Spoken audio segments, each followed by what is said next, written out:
Haya, kwa hiyo mimi nikajikuta muda ukifika ninaenda nafanya kazi. Sasa kitu kilichokuja kuniuma zaidi ilipita kama miezi miwili. Kumbuka shuleni mimi matokeo yangu yakaanza kuwa yakadrop, maana yake nikarudi nyuma. Siku moja, kwa hiyo matokeo yangu mimi yalivyoshuka niliumia. Siku hiyo sikufurahia hata siku na moja. Usiku ulivyofika, maana yake mchawi kila siku halali ndani. Kila siku? Ni adhabu hiyo. Acha ile ya Wapentekoste kwamba leo siendi kanisani naumwa mafua. Yaani yule anaumwa aumwi, kafiwa jafiwa mpaka afike. Hakuna siku anasema mimi nalala leo napumzika. Niko labda na mke wangu. Utapumzikaje? Maana kule ndo unaongeza nguvu. Unafanya mambo yetu leo siendi. Haipo hiyo. Maana kule ndo unakoongeza nguvu. Ni kama mimi ninavyosema sijaenda kanisani leo sijisikii vizuri, yani kama uwepo fulani umenipotea hivi. Unaona? Kwa hiyo na kule unajihimiza wewe mwenyewe kwa sababu unajua kuna kitu unakipata. Kwa hiyo kulala ni ngumu. Sasa tuko pale nikaona bibi hiyo umeenda. Sasa umelala saa 5:59 inafika saa 6 naamka kitandani pale. Nafanya nini yani ili nitoke sasa pale niende kule? Usiku tulivyokuwa tunaenda tulikuwa tuendi kwa kupaa na ungo. Ndio maana nimekwambia kuna uchawi mwingi lakini falme zinatofautiana. Okay, sawa. Kuna wale wanaenda kwa kupaa. Kuna wale wanaenda kwa mlango. Manake anapasua yai mlango unafunguka anaenda. Kuna mwingine atasimama hapo ziwani, kuna mlango anashuka. Unajua ile mambo yote huwa yafanyiki hapa duniani yanafanyikaga ni kuzimu. Okay. Sio kwamba tunafanyaga hapa ni kuzimu. Japo unakuwa unaona kabisa kwamba hapa ni sehemu fulani. Ndio maana mkitumwa kwamba nenda mshambulie kwa fulani, mnatoka, mnafungua mlango. Unafungua mlango mnaenda kushambulia kwa fulani. Sio kwamba ni hapo hapo mmemwibukia, hapana. Mnatoka. Kwa hiyo sisi usafiri tulikuwa tunaenda nao, nilikuwa na mti. Mti ule ulikuwa umekaa njia ya msalaba. Umekaa njia? Kama msalaba unavyochongwa. Okay. Ndio nilikuwa ninao huo mti na bibi alikuwa nao. Ule mti nikabidhiwa kule. Kipindi bado najipeleka, kipindi pale bado napelekwa. Ndio nilikabidhiwa huo mti. Kwa hiyo huo mti nikitaka kwenda, ulikuwa unakaa umekaa njia ya msalaba. Nilikuwa nakaa nao lakini mtu hawezi kuona, maana ni mdogo sana. Ni kadogo sana. Mtu hawezi kukaona. Kama kidole hivi. Hapana, kidole ni kikubwa. Ni kikubwa. Kama chembamba cha hivi. Wembamba wake ni kama stiki. Ile stiki ile. Ukikaona hivyo unaweza ukakadharau. Na uwezo kujua. Na kama una macho ya kukaona wewe uwezo kaona. Hata nikikaweka hapo mezani. Unaweza ukafika ukala ukanywa ukaenda. Kenya ukaoni. Okay. Mpaka mimi naye katumia. Kwa hiyo kile kinjiti kimekaa nje ya msalaba hivi. Yaani ilikuwa ni kiunganisha, kinatoka katika hali ya msalaba. Kinaungana. Tayari umepata njia unajikuta umefika. Yaani mimi nilikuwa natumia usafiri wa lifti. Lifti. Hiyo ni kama dakika ngapi unakuwa umefika? Sio dakika nyingi. Yaani maana ile kukafumbua. Wewe umejiandaa kila kitu, umekamilisha vitu vyako tayari unavyo. Ile ukishakafanya hivi tayari umefika. Lakini inategemea. Kwa mfano nataka kwenda Bukoba, nimetoka hapa Mwanza naenda Bukoba. Hapo inategemea hata masaa mawili itanigharimu. Japo ni lift sichoki wala nini, lakini Kenya nilishakafanya hivi napata njia naenda. Pale unapoenda pale sasa kama Bukoba kwa mfano. Sio kwamba natembea. Unakuwa umekaa tu hivi. Yaani mimi nimekaa tu pale nimekabinya kale. Najikuta kama masaa mawili nimefanyaje? Nimefika. Unakuwa lakini haukaachii. Sikaachii mpaka nifike. Nikishafika ndo nakaachia narudia njia ya msalaba. Kwa mfano masaa mawili ambao umezungumza hapo, haiwezi kuchukua kuchoka, labda unajua ukishika kitu kwa hivi muda fulani mpaka masaa mawili unakuwa unachoka. Siwezi kuchoka kwa sababu nakuwa na power ambazo zinanisupport. Alafu unavyotembea inakuwa ni kama angani hivi. Sasa unaona maji yale kule chini, vijitu vile kule misitu. Sasa mimi naenda juu napepea naenda, au wenyewe inakuaje? Yani upo tu sehemu moja unajikuta ushafika pale. Yani mimi nikitaka kwenda nilikuwa nakunja miguu yangu naishikishana hivi. Alafu nashika kile kitu. Na kibinya. Kwa hiyo mimi sitoki pale nilipo. Ninakaa hivyo nimekibinya hicho kinjiti. Macho nimefumba. Maana kwa ulimwengu mwingine. Ukifumba pia hakuna picha ambayo inakuja. Picha inakuja yani ni kama rubani. Inakuja ramani unaenda wapi. Ndio vile vitu vinavyokuja. Lakini pia njiani naweza nikakutana wakati nasafiri hivyo naenda mbali, labda naweza nikakutana na mwenzangu wamezidiwa. Mimi natua pale. Maana kile kitu nakibinya, nashughulika pale nafanya kazi afu naenda. Unamuuliza vipi? Yaani pale hamna kuuliza, maana ukishaona mwenzio kataitiwa, huenda kuna maombi, yuko kwa nje, ndani labda alikuwa naomba, au ni sehemu ya kanisa, au pale kuna ufalme mwingine, ni kichawi ndio lakini ni ufalme mwingine. Maana kuna wachawi wanaotumia majini. Wanakuaga na nguvu zaidi kuliko ule uchawi tulikuwa tunatumia sisi. Lakini wakikuta mjanja kama mimi wasingeniweza. Ulikuwa master kidogo. Nilikuwa tayari yani vile vimeshapanda. Kwa hiyo wasingeniweza, napambana nao pamoja na majini. Naona kalituma lile pale nalirudisha. Ukiwa unasafiri sasa, ile umefumba zako macho ile, kuna raha unakuwa unaisikia, raha kama ambavyo ukiwa umepanda gari, umepanda ndege, yani hata kama umetulia lakini kuna karaha fulani hivi unakuwa unakapata. Na yeye unakuwa na feel hivyo. Ni raha naipata sana kwa sababu nafurahia pia ninachoenda kukifanya. Kwa hiyo nakuwa napata raha. Na pia labda upo Mwanza, ndio? Unataka kwenda labda Msoma. Na hiyo Msoma yenyewe labda ni Msoma labda mtaa fulani. Unasemaje? Unasema naenda Msoma mtaa fulani au tu inakuaje Sisemi panakuwa huku. Inajiongoza yenyewe. Nafsi yako mwenyewe. Maana yake nikishasema mimi nimekwambia kuna uchawi wa aina hizo. Kuna wale wanapaa, wanakula nyama za watu. Kuna yule anatumia majini. Kuna mimi sasa natumia ule uchawi wa lifti lakini ni wa kudhuru. Unaona? Kwa hiyo mimi nikishatamka kile kitu kikatoka mle ndani, wale wengine si wamesikia, wataniharibia au watawahi kule. Kwa hiyo mimi ni ndani najua ninachoenda kufanya, naenda Msoma sehemu fulani, naenda kudhuru hivi. Kwa hiyo kile kitu sikitamki kinaenda huko. Kwa hiyo ninapokuwa ninaenda, hasa nikae masaa 7, nafurahia ile safari kwa sababu najua ninachoenda kufanya. Kama naenda nafika miguu imeshavimba lakini sioni shida kwa sababu ninachoenda kufanya nakijua. Vijiti hivyo vina gharama kutengeneza huko wenyewe labda wenyewe. Usivioni. Unajua ingesaidia sana kwa usafiri hiyo. Kama wangeweza kuileta katika hali ya kawaida. Umeelewa? Kuileta nikawa katika hali ya kawaida ingesaidia sana, unajua usafiri. Unauza milioni 5 6. Watu wanasafiri kwa mfano kutoka Dar kuja Mwanza. Masaa ngapi? Unatoka saa 12 unafika saa 7 saa 6 usiku. Umechoka. Pia ulikuwa unaweza ukasafiri na mtu wa ziada. Yaani kwenda kusafiri pale ulikuwa unaweza kusafiri na mtu. Wangapi mwisho? Hata 7. Na 7 pia. Lakini hata 10 wanafika. Hata 10 pia. Wanakuwa wako nyuma yako, wako pembeni au inakuwaje? Wanakuwa pembeni. Pembeni. Manake wakiwa nyuma yangu ni rahisi adui kuninyang'anya. Lakini wakiwa nikiwa nao, manake yani yule msafiri uende nao inabidi mgusane hivi. Yani hapo tayari sipagulu imebanda. Sawa. Kwa hiyo huyu atakushika hivi, huyu atanishika mimi huko kule hivi. Tunaenda hivi. Maana hao wanakaa hivi. Mimi nakaa hapa ambaye ni msafirishaji na wasafirisha, wengine wanakaa hivi. Kwa ile kunigusa hivi, maana yake ukinigusa hapa, wale watakaofuata wewe waenda kwenye upako wangu. Na hao hivyo hivyo mpaka tunafika tunakwenda. Kwa hiyo kunakuwa hamna shida. Unajua sijui uchawi uko vipi. Lakini unajua ungeileta katika hali ya kawaida ile. Unajua ingekuwa na faida sana, unajua? Sana. Yaani ile ingeuza zaidi ya gari. I say. Sana. Sababu ingesaidia sana, unajua, ni usafiri. Huko town hapa unataka uende pale, unatulia tu ndani. Mwanza na Bukoba ni masaa 2. Hata gari haiendi hivyo. Kwenye kusafirisha watu pale. Unaweza una mdogo wako sasa labda au una jamaa labda huyu hapa rafiki yako. Naye ana safari labda kwenda Bukoba. Lakini sio hayupo katika hizo system. Ulikuwa unaweza kumpa lift na kumsafirisha? Hawezi. Ukamwambia wewe mtwende bana, nitakuacha pale. Haiwezekani. Yaani huyo mpaka wakati aende Nyegezi. Tiketi ya safari. Sawa. Sasa tulikuwa tumeishia pale ambako ulikuwa usiku sana ndo unaenda.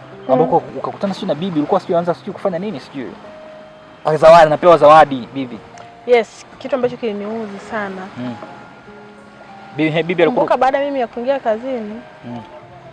Tayari bibi akawa afanyi kazi. Kumbe bibi aliambiwa nilete mimi ili apumzike kufanya hizo shughuli.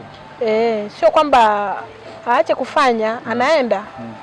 Lakini yeye akienda ni kukagua kinachoendelea na nini. Kumbuka bibi alikuwa kiongozi. Kwa hiyo amemleta mlinzi. Kwa mimi bibi akawa anakuja kukagua na nini. Sasa mimi sikujua kama bibi ananipeleka kwa njia hiyo, lakini kumbuka pale mwanzo nimekwambia kwamba aliniambia utaingia wewe baada ya mimi, wewe ndo utafuata. Kwa hiyo nilivyokuwa nafanya kazi hivyo kwa bidii, unajua najituma. Nilikuwa najituma, napenda sana ile kazi. Naipenda. Yaani naona raha sana. Kwa hiyo siku moja nikaona eti bibi wanamletea zawadi. Zawadi kubwa sana. Ilikuwa zawadi gani? Lakini ile zawadi anapewa anaambiwa hivi. Asante kwa kumleta mtoto anafanya kazi. Kiliniudhi sana kwamba kumbe bibi alitumwa, aliagizwa kwamba aje kunichukua mimi niingiza kwenye yale mambo. Nikaanza kuyachukia. Kumbuka nimeshaipenda. Nikaanza kuichukia. Baada ya kuona mimi naifanya kazi sijapewa zawadi, alafu amepewa yeye. Zawadi alipewa mbuzi. Mbuzi. Alipewa mbuzi. Lakini huyo mbuzi aliyepewa manake anakabidhiwa hela.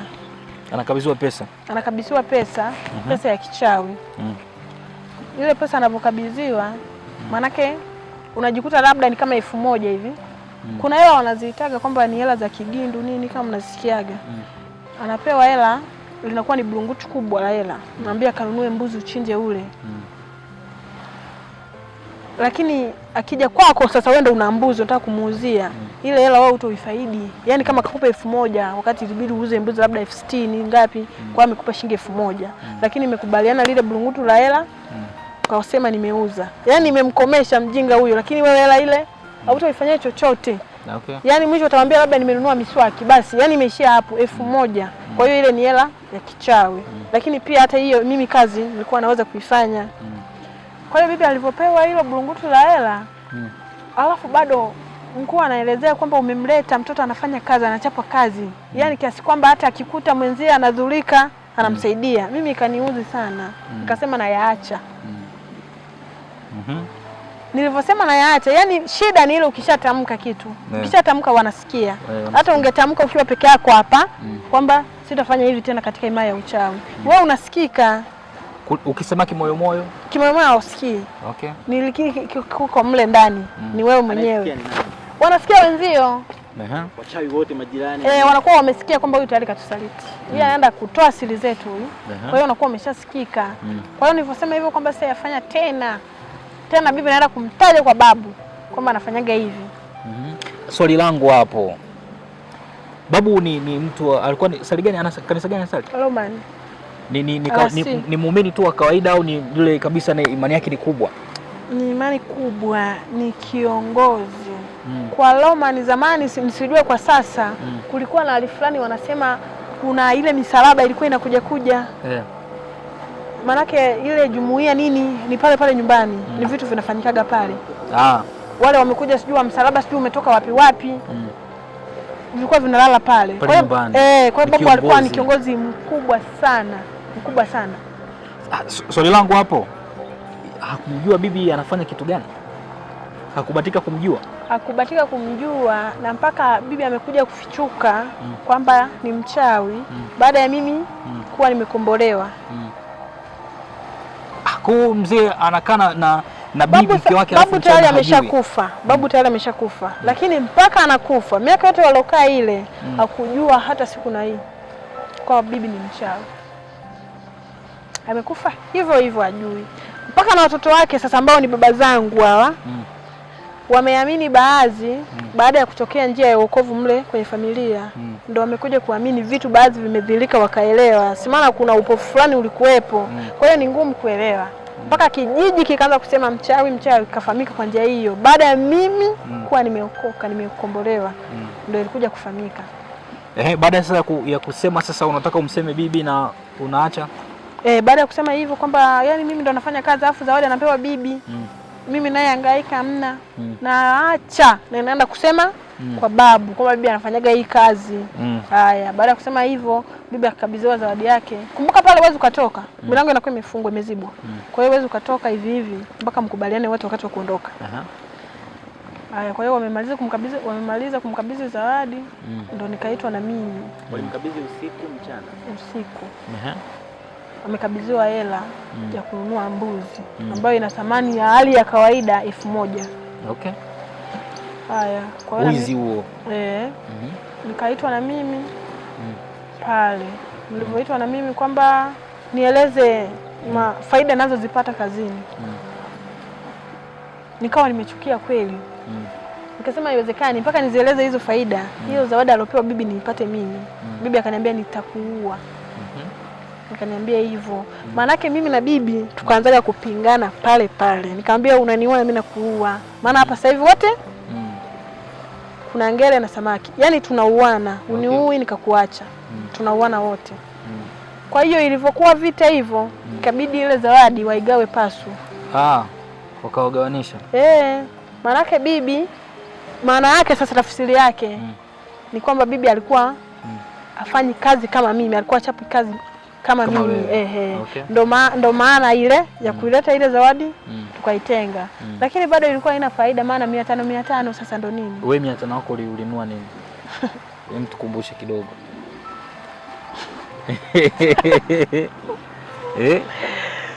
Ulienda kununua nini? Usitutajie ulienda kununua kwa mtu fulani nini, wewe tutambie tu ulinunua nini. Umeokoka sasa hivi. Upo kwa Mungu. Inachekesha. Inachekesha sana. Ile 500 nilienda kununua zawadi. Zawadi kwa ajili ya nini? Kwa ajili ya boyfriend wangu. Okay. Lakini ile zawadi nilivyomkabidhi tu, manake alibadilika kabisa. Akawa ananifuata kule na kuenda. Kwa hiyo tukawa kitu hiki kimoja. Kwa hiyo tendo lile nililofanya, kumbuka bibi tayari yeye afanyi kazi, ameshachoka, anaenda kuattend tu. Kile kitendo cha kumpa ile hela kilimshawishi na yeye akajikuta macho yake yamefumbuka yale sasa ya rohoni, akajikuta anakuwa anaenda kule. Kwa hiyo ile kumfikisha kule pia nilienda mimi kuongeza zawadi zaidi ya yule aliyokuwa amepewa bibi. Okay. Sawa. Bibi alishafariki au yupo? Yupo. Mpaka leo. Lakini ameacha hayo mambo. Sijajua maana sasa hivi nina siku 4 nimepigiwa simu na babangu mdogo kwamba bibi ananiita. Anakuita wewe? Aliponipigia simu maana bibi anauma sana. Alivyonipigia simu nikamwambia sina nauli, alafu bado nina mikakati mingi sasa hivi. Akaniambia ungekuja kwa sababu bibi anaumwa sana na anasema uje, kuna vitu anataka aviweke sawa. Nikamwambia hivi, kama ni kwa habari ya kugawa mashamba na nini, mimi nishatafuta mashamba yangu. Kama anadai kwamba kuna vitu anataka nikabidhi, mtafute kwa hali na mali. Manake bibi mpaka sasa hivi nikiongea naye kwa simu siwezi kumuelewa, ulimi wake ni kama umeshafungwa. Lakini kwa wale wanaokuwa hapo wanamuelewa. Umesemaje? Anasema mtafute doi, kuna vitu nataka nimkabidhi. Aje, niko mahututi. Kwa hiyo mimi nilielewa maana yake. Nikamwambia siwezi kuja. Akasema yuko tayari wauze hadi ng'ombe kwenye zizi wanitumie nauli. Nikamwambia mimi nauli ninayo. Nikabisa niwaambie kabisa kwamba nauli mimi ninayo, lakini nina mambo yangu nayafanya. Mimi siji. Kama anakufa afe salama. Na kama afi basi aendelee kuteseka hivyo hivyo. Mimi ndio nilivyowajibu kwa sababu sasa hivi nimeshaelewa nini maana yake. Ninahisi kwa utakuwa namtesa, hajaokoka. Hajaokoka. Na ana mpango. Nyi ndugu zake hamjatumia ile nani ile. Unajua kuna muda unaweza mkatumia force kwa sababu mshavijua vitu. Nilishatumika. Yaani nyinyi mkaandaa hata kama ni pastor, mchungaji, nani, mkaenda pale. Nilishatumika mimi, nilishamwandaa mchungaji. Huko akaenda. Alipofika pale ananitaka mimi niwepo. Nani? Bibi huyo.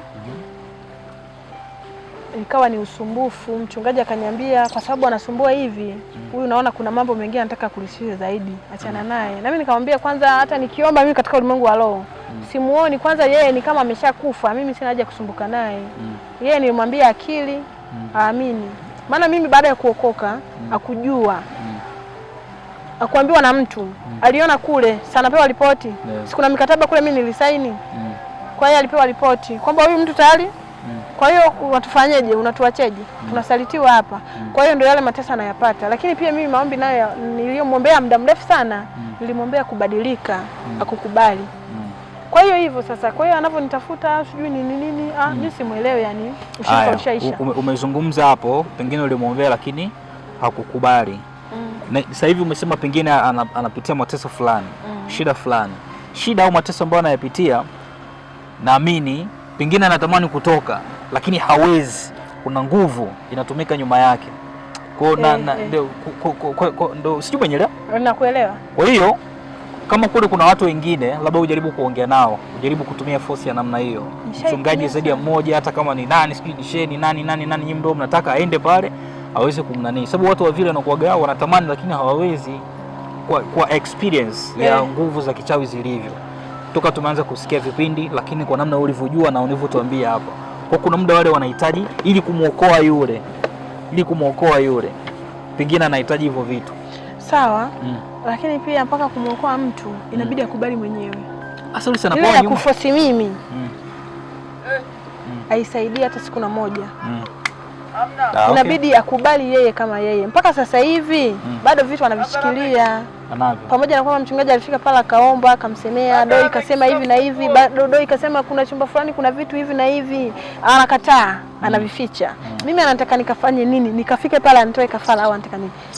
Unajaribu kuongea naye, anasema siachi mpaka nakufa. Sasa wa nini? Faida haipo. Kwa hiyo wanapomtesa wanataka mtu mwingine, na mtu mwingine mpaka awape yeye, mpaka niwepo mimi. Kwa sababu alishanitoa mimi. Kwa hiyo mimi mrithi wangu inabidi mimi ndo nimkabidhi kwamba wewe rithi hapo. Bila kuwepo mimi yeye hana mamlaka hayo. Kwa mimi ananiita kwamba tumweke mtu mwingine, mimi nakubali, nishakombolewa, nishatoka kule. Kwa hiyo kama anakufa afe nao uchawi aliupenda yeye. Kwa hiyo mimi hata anishtui. Basi sawa, tuendelee na story. Tuko tumesha hapa. Masanika. Tumeishia kwenye zawadi aliyopatia boyfriend wake. Yaani zawadi wakati umempeleka nani boyfriend ambako na yeye akawa ameingia huko. Sawa? Kwanza alishatoka huko yeye? Alishaokoka. Sawa, zawadi gani ulimpa ambayo yeye akaipenda? Ikampeleka. Sasa zawadi ukipewa na mwenzio kwani utaikataa? Maanake ile zawadi hata asingeipenda. Yaani ile kuipokea, maanake mimi nilikuwa nimeinuiza. Kwa sababu nampenda lazima niwe naye kule kazini. Uwe naye karibu. Sawa. Baada ya hapo? Baada hapo ndo nikapewa cheo. Sasa kingine sinipewa zawadi. Zawadi nilipewa sio hela wala nini, nilipewa cheo. Maana kuna madawa unanyunyiziwa. Kuna spray fulani hivi kama ipo kama ukiipuliza hivi ipo kama mapovu fulani hivi. Kwa hiyo kuna spray fulani nilipuliziwa. Maanake nimepanda cheo. Cheo nilichopanda maanake mle kwenye kudhuru nimo, lakini pia kwa kusababisha ajali nilikuwa siwezi. Wakati nafanya vile nilikuwa siwezi kusababisha ajali. Labda naweza nikakuconvince wewe ukajikuta umekubali kwenda kule. Kwa hiyo nikawa kusababisha ajali. Naaminije kama nimepewa ile zawadi? Ili niamini sasa kwamba nimepewa kweli, nimepandishwa cheo mpaka nisababishe ajali. Baada ya hapo? Baada hapo ndo kilichofuata manake. Ndio matukio sasa tuendelee. Baada ya hapo manake tumetoka kule. Kesho yake nilikuwa napenda sana mimi maua sana. Maana katika hali ya utulivu Biblia inasema kwenye hali ya utulivu Mungu huwa anamjia mtu, anasema naye pale unapokuwa unatafakari. Lakini tukirudi kule kwenye hali ya utulivu pia shetani naye huwa anawajia wake. Kwa hiyo mimi nilikuwa napenda sana maua pale nyumbani, nachonga nini, nachora. Nyumbani kwetu ni pakubwa sana. Lakini kumbuka hapo shuleni mimi nisharudi nyuma sana. Yaani nishafeli, yani nishakuwa kufeli manake. Tuwekea tufanye, lakini naona kawaida kwa sababu nina vyeo huku hakunishangazi sana shuleni. Haya, siku moja nipo kwenye maua yangu bustani na mwagilia pale nyumbani kuna bomba. Nikawa nalivusha fence, nalitoa nje ili nikamwagilie maua. Nilivomwagilia nikamaliza nikatulia hapo. Bomba nikaliacha pale. Nimetulia pale. Kumbe watoto wamekuja wakakata bomba. Nimeliacha kusijarudisha ndani. Likawa linavuja maji mengi. Maji yanatiririka, yanaenda huko kwa majirani. Maji yakaenda yakasambaa, yakavuruga vitu vya watu, mimi sijui. Nimekaa pale, nimetulia. Akaja mama mmoja, yuko hasira kweli. Ananiambia umetufanyia nini? Hapa kuna shida gani? Mbona huku vitu vimeshaharibika? Kisa nini? Kisa maji. Anaongea, mimi namuona anaongea, lakini sina uwezo wa kumjibu. Kwa sababu pale ni kama sipo. Yaani nipo kivuli. Ila sipo, nimeshahama.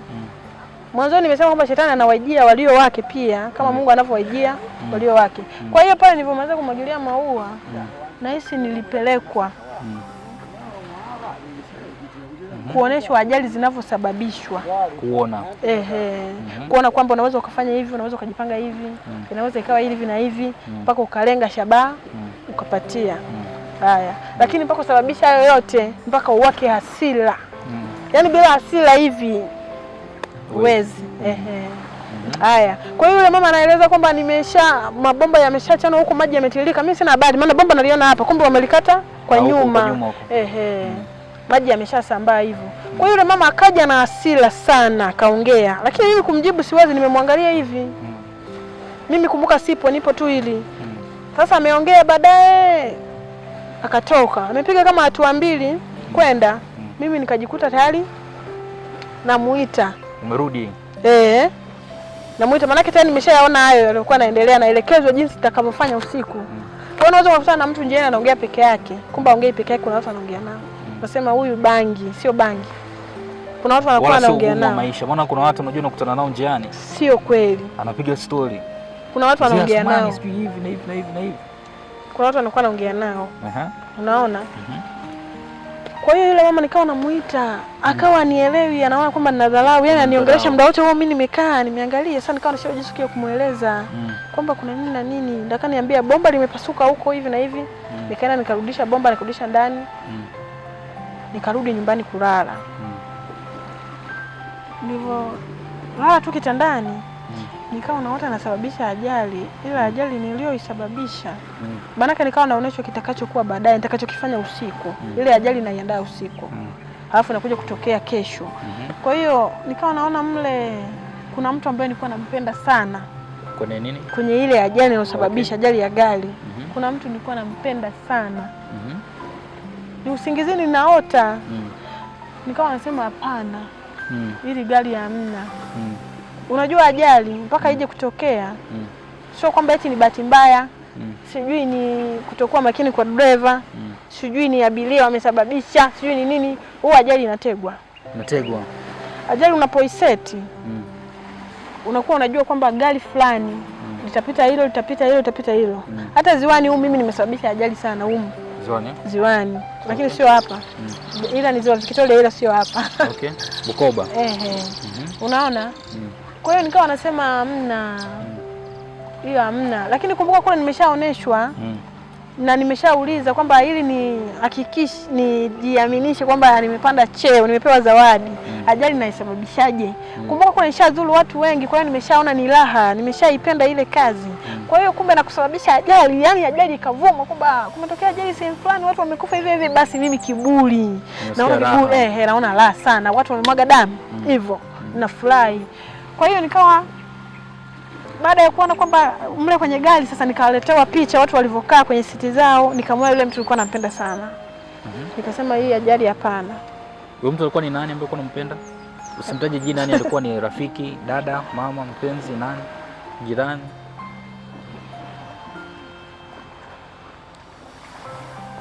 Basi tuendelee. Basi nikasema hapana. Sitaisababisha hii ajali. Nitaiacha. Nitege gari jingine. Nikawa nimeita gari jingine. Kitu kinaumbwa. Unakiumba kitu, kikiumba kinakuwa. Kwa mfano kama hivi hapa mimi nataka kuzaa, nikasema nataka mtoto nitakayemzaa wa kiume, anakuwa wa kiume. Awe wa kike, anakuwa wa kike. Nataka mapacha, 2, 3, inakuwa hivyo hivyo. Kwa hiyo mimi nikawa nimeumba gari jingine. Kwamba hili gari litapita, litakalofuata. Lakini kumbuka mimi nimeoneshwa nisababishe hili. Maana ndo gari ambalo lina watu mle watakaopanda mle ni wale wachawi wa kula damu na wa majini. Kwa hiyo ni watu tofauti na mimi. Lile jingine nalotaka kulitega ni lile linalopandwa na watu ambao ni kama jamii yangu. Kwa hiyo sipaswi lile, inabidi ni hili. Kwa hiyo mtu kupata ajali, ndugu yake akapata ajali akakwambia nimepata ajali. Lile gari, ile ajali huwa inaandaliwa. Aidha imelengwa kwa ajili yake. Kwa hiyo yule mtu mimi nilikuwa nampenda sana, wamenipandisha cheo, wanataka wanikomeshe kwa sababu bibi nilimnyang'anya ile hela tukaigawana. Kwa hiyo wananikomesha mimi nimuue yule mtu. Unaona? Kwa hiyo ile ajali nikawa nakataa, nasema siwezi, sisababishe, nitasababisha ile. Siwezi. Unajua nikao kwenye mabishano, nabishana mpaka muda wa kwenda kazini ukafika. Inabidi ile nikaiandae. Maana nitakapoichelewesha tu inakuwa batili. Na siku niliyopewa nini? Kwa masharti sana, sio kama makanisani kwamba usipofika kanisani au umepanga mchango fulani usipoutoa sio utafuatiliwa na nini. Ukifuatiliwa kiasi hicho utaitwa mchawi wakati umeokoka. Lakini kule yani umepanga muda siku ikizidi vile ni kasi nyingine. Kwa hiyo muda ukao umefika. Muda ulivyofika nikaenda kuiandaa, ninaiandaa naona ninavyoseti. Ule muda mimi niloseti ni kama alamu. Lile gari ndo litatua pale. Yule mtu atakufa. Yeye naona kabisa anawekewa X na wakufa wengine. Ni yeye yule yule alokufa. Nikawa nakataa. Na liseti jingine naona muda unakataa. Sio wenyewe. Maana yake ajali itakuwa imeshatukia ndo lile nalo seti inaingia. Nikichelewesha kidogo litakuwa limeshapita. Wenyewe yani mpaka hivyo yani. Ikawa shida. Haya, mwishowe kabidi nikubali. Yani lile tendo la kukubali. Nikamwona amekufa tayari, lakini ajali baada haijatokea, gari halijapita. Nimeiandaa, nimemaliza. Basi moyo wangu ukawa unafurahi, maana ukiseti kitu alafu ukanyong'onyea kinakuwa batili, akifanikiwe. Unaona? Kwa hiyo mimi nikawa na seti hivyo. Nilivyoseti nikamaliza, moyo wangu ukawa unachangamka. Moyo ulivyochangamka nikafurahia na nini? Kesho yake ajali katokea. Ajali ilivyotokea mimi wa kwanza kupigiwa simu kwamba amepoteza maisha. Nikajua tayari ajali imekamilika. Usiku umefika, nimeenda kule nikapandishwa cheo zaidi tena. Kwamba kila mwanaume manake kila mkaka atakayenitaka mimi kimahusiano nampeleka kule. Okay. Yaani yule haijalishi nimeenda naye au sijaenda naye, ni kule. Kwa sababu kuna madawa mimi nitajipaka. Kwa hiyo ile kumgusa, ile kushikana, labda twende out, twende wapi, twende kuogelea, twende nini hivyo, najikuta nimempeleka kule. Au mkijikuta mmefanya kabisa ikifikia hatua hiyo, lakini maana hata ikifikia hapo bado anaenda, kwa sababu kuna baadhi ya watu wameenda kule mpaka mimi nikawa na wahurumia. Kuna wale wakaka huwa ni ving'ang'anizi. Kuna kaka anaweza kukutongoza ukamwambia hamna wala sijisikii. Sio kwamba unamwambia hujisikii wala nini, unamhurumia maisha yako, si unajijua wewe ulivyo. Manake yeyote tu lazima aende kule. Iwe umeenda naye hujaenda naye. Yaani ile kwemo kwenye mahusiano ukafahamika kwamba wewe ni dia wa kwake tayari kula anakuwa ameenda. Kwa hiyo unamwingine unamwambia hamna sijisikii, anakufuatilia, yani ng'ang'anizi. Unaamua kumkomesha, hauna ujanja.